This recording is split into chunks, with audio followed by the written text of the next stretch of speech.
Alright, Shalom. First and foremost, I want to start this lesson off by giving all the praise, honor, and glory unto Yahweh, Ba'ashem Yahweh Shai, Ba'ashem Rakakudash, double honors to the apostles and elders of Great Millstone, honors to all the brothers who are still fervently pushing the word in sincerity and in faith, and Shalom to all the sincere believers. Now, this lesson is going to be based on this 6.1 magnitude earthquake that jolted the Greek islands with no reported injuries. So through the Spirit, I'm going to read this article, get some precepts, and Lord's will, you're edified. It says an undersea 6.1 magnitude earthquake scale struck off the Greek island of early Thursday and was felt across the Aegean Sea, but there were no immediate reports of injuries or significant damage. The powerful quake occurred some 55 kilometers north of the island, according to the Geodynamics Institute of Athens, at a depth of 37 kilometers beneath the seabed. A central road in the Cretan port city of Heraclea was cordoned off after chunks of cracked plaster from a damaged and abandoned building crashed to the ground.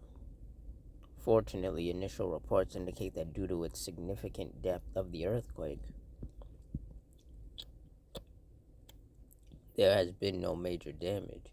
Civilian Protection Minister Ioannis told reporters outside Athens before traveling to.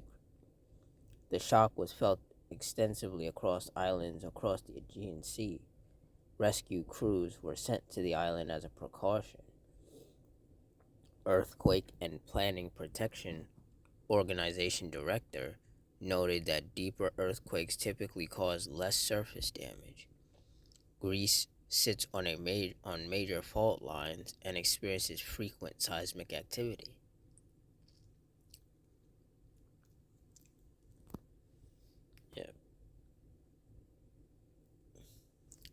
Isaiah 29:6, thou shalt be visited of the Lord Yahweh of hosts with thunder, and with earthquake, and great noise, with storm and tempest, and the flame of devouring fire.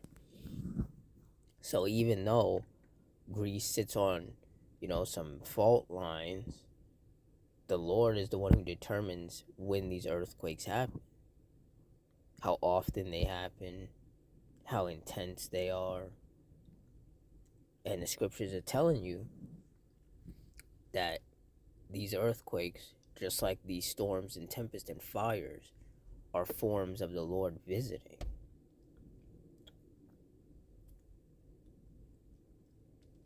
And as the days go by, the more these events are going to take place.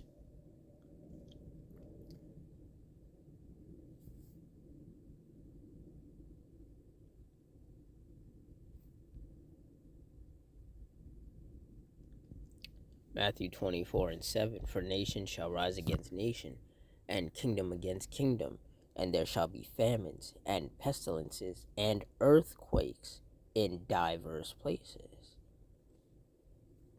And when you look up the definition of diverse, it means many or multiple. And there are earthquakes happening in many and multiple parts of the world.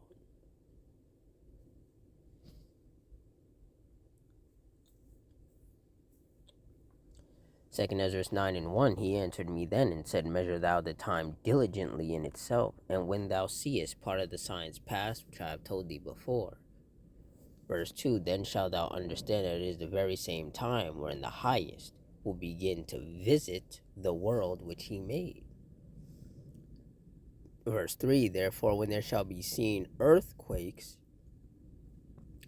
and uproars of the people in the world, and there are both. There's a lot of earthquakes happening and uproars of the people in the form of protests.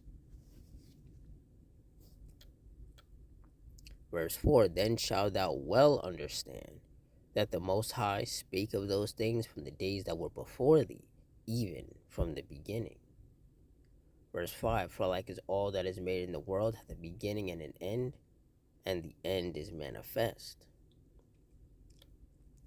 Verse 6, even so the times also of the highest have plain beginnings and wonder, and powerful works, and endings and effects and signs. And all of these earthquakes, these fires, these storms and tempests, these are signs from the Lord, letting you know that we are in the last days and that the Lord is visiting this world. He's visiting these wicked kingdoms. He's visiting these wicked people. 2 Timothy 3:1, this know also that in the last days perilous times shall come. And when you look up the definition of perilous, it means full of danger or risk. And with all of these power outages going on, these fires, these storms, these tempests, these earthquakes, volcano eruptions, wars popping off, it's safe to say that we are in some dangerous times. And it's just going to get increasingly more dangerous as the days go by.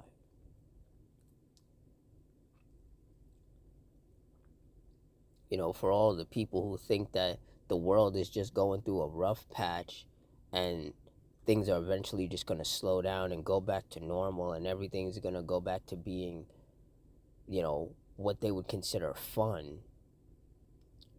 Yeah, that's not going to happen. Nothing but destruction and death and chaos and misery is going to increase upon this earth.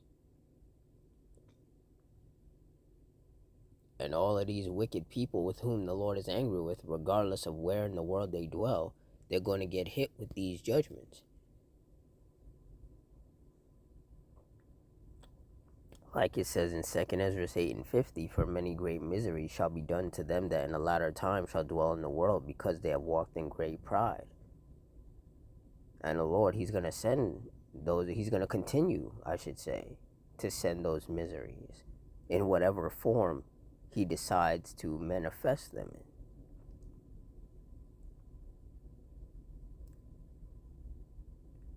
So for all you sincere brothers and sisters, just stay prayed up, stay circumspect, continue to watch and read and fast and rehearse the righteous acts daily, because it's only going to get more chaotic from here. So with that, I'm going to wrap it up. In closing, I want to give all the praise, honor, and glory unto Yahweh, Bahashim, Yahweh Shai, Bahashim, Rakakwadash, the Wadi Yahweh, Bahashim, Yahweh Shai, for putting his spirit on me to do this lesson. Double honors to your apostles and elders at Great Millstone. Honors to our brothers who are fervently pushing the word in sincerity and in faith, and shalom to all the sincere believers. Hope you stay strong, stay safe, stay fervent, stay circumspect, stay prayed up, and Adawan Ratazah. Until next time, shalom.